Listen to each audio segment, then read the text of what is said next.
All right, today we begin with policies towards the Indians.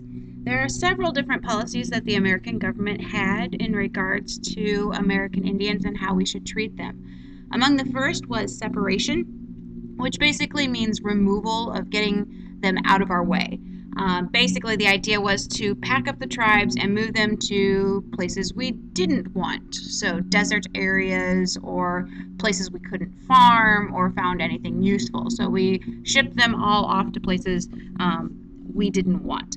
Uh, this basically is going to establish what we, well, sort of call a permanent frontier of whites aren't supposed to go any further than this, and originally it was supposed to be the Appalachian Mountains, not supposed to go any further west than the Appalachian Mountains, but then overcrowding and people start discovering what's beyond the Appalachian Mountains, like in California, Colorado, discovery of gold and silver, natural resources, that kind of thing. And so that permanent, that permanent frontier no longer exists. And so that leads us into the second policy, which is concentration. Now, concentration, a lot of you are probably thinking, oh, concentration camps. That's not what it is. When you concentrate something together, you're shoving it all into one little tightly packed place. It's kind of like concentrated orange juice or concentrated lemonade. You know, it's in the frozen container and it's all in one little area, and so you're containing it, you're putting it in a place that you can monitor.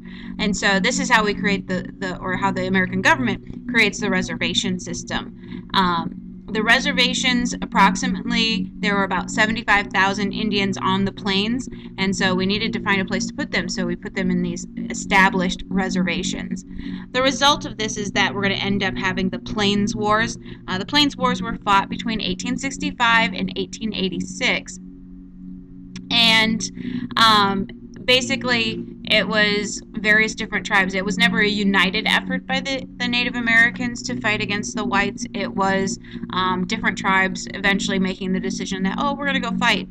But what the U.S. Army decided to do was, in 1865, the Civil War was over, and you had all these veterans, and some of them, their term of service wasn't up yet, so let's go make them fight against the Indians. And so a lot of Civil War veterans are going to be placed in the frontier or in the plains, Great Plains area, to fight the Native Americans and put them onto the reservation system.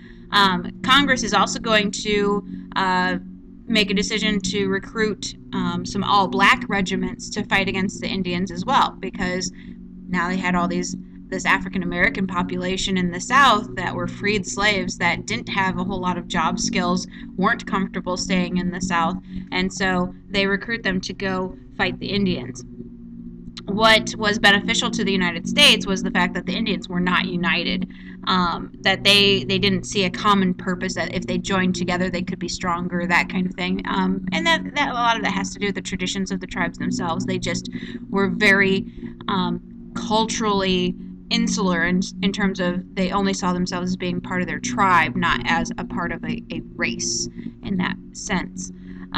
But what was beneficial to the U.S. Army was that they could get scouts from enemy tribes to go on other people and say, hey, we want you to scout out these people and find out where they are and what their strength is and all that kind of stuff.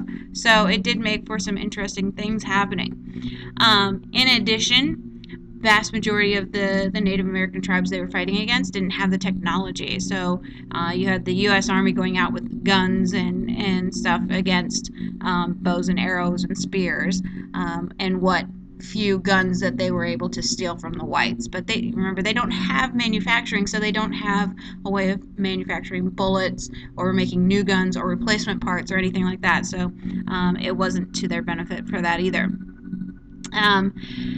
Part of this, William Tecumseh Sherman, who was a famous general from the Civil War, is going to be put in charge of this Native American solution of reservations, and he is going to wage a total war against the Native Americans, just like he did in the Civil War. That concept of a total war. You don't just attack the soldiers, you attack the village, you go after it, you destroy their means of surviving, basically, and then you scatter them. You take that village and you put them in several different reservations reservations rather than just on one, because if they're together, they're united. If you spread them out, you demoralize them. So the U.S. government's going to waver between a concept of acculturation and subjugation. In some respects, we want them to blend in and be like Americans, but in other ways, we treat them probably worse than the slaves prior to the Civil War.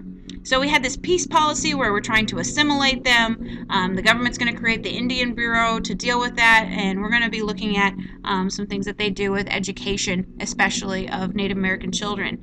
And then they have a force policy where we're exterminating them. We're trying to get rid of their culture, and that's a policy that's endorsed by the U.S. Army. So that is, once we get them in the reservation, now we have to figure out what to do with them. And so that's going to lead to the third policy, which is concentration and Americanization. And this policy is going to set up a permanent reservation system and punishments if you left them. So you weren't supposed to leave them.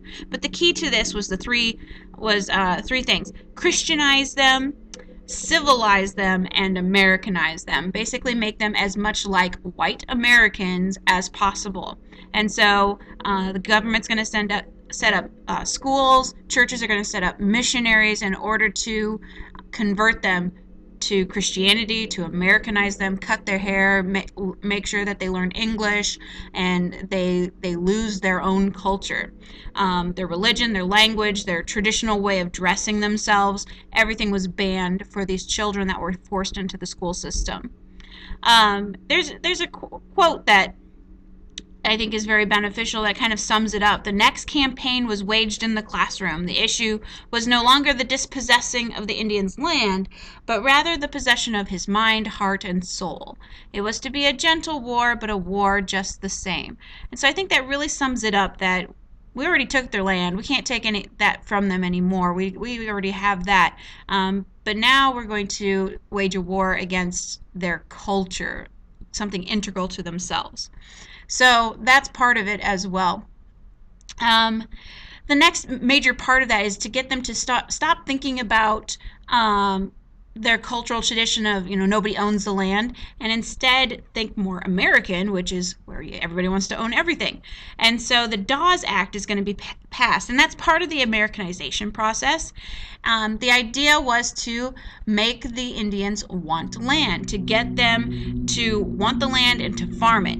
And so the Dawes Act is basically going to ask the tribes to give up their reservation land as a tribe, and instead individuals would own it.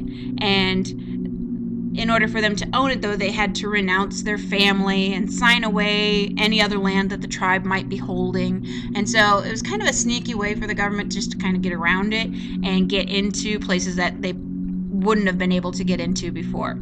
A lot of Native Americans did do this because it was a way to fit in. It was an opportunity for them to get out of poverty, to help their families, and so they saw this as that opportunity, not so much as I'm giving away things that I don't have the right to give away.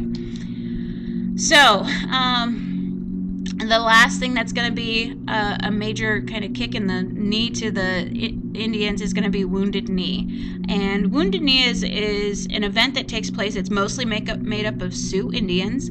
It's a religious revival. There was a huge religious revival among the Indians of the Great Spirit and that kind of thing. It was a celebration of life, that they would return back to their old ways. The buffalo would return. And so it encouraged the rejection of anything white. White religion, white education, alcohol, all kinds of stuff. And that if they would do that, then the white rule would end and the Indians would re-inherit the earth. They would be able to take back their land. And so part of this religious revival was that the Sioux decided to perform the ghost dance. And if they performed this ghost dance, a vision would come about and the Indian nations would be restored. So all the Sioux that were able to got together at Wounded Knee, and it's not a call to war. It was not meant to be calling for a war party or anything like that. But the settlers in the area, the white settlers in the area, thought it was, and so they wanted the army to stop whatever the Sioux were doing. So they called in the U.S. Army. And so the Army comes in December 1890, and it's the 7th Cavalry, Custer's old troops, so they got a chip on their shoulder, and they arrest a group of Indians, men, women, and children who are traveling to a reservation. A lot of differing accounts as to what actually happens, but at some point a gun is discharged. So a gun goes off, whether it was the Indians who had it and shot it, or if it was the Army that did it. There's varying accounts. Each side says the other one did it. But either way, a shot was fired, and so the U.S. Army is going to open fire on the group, and they're using a Gatling gun. And a Gatling gun is kind of an early machine gun, so it's very devastating. And they killed 90 men, and about 200 women and children were killed at Wounded Knee. Well, this massacre at Wounded Knee is going to bring an end to any organized armed resistance from the Indians. Basically, it just breaks the back of any resistance. Americans were kind of divided on how they should feel about this, just like they were divided on the Custer thing. Part of Americans felt, just horror that 290 people were killed for no reason because one gun went off and nobody knows whose it was. Others felt they finally got their revenge for Custer, that it was deserved, and this is going to put the final nail in the coffin of the Native Americans rebelling. And so it was a big event because it did mark the end of rebellion against the American government. Black Elk, who was a chief of the Sioux, is going to say a people's dream died there, and he's talking about dying at Wounded Knee, and it was a beautiful dream.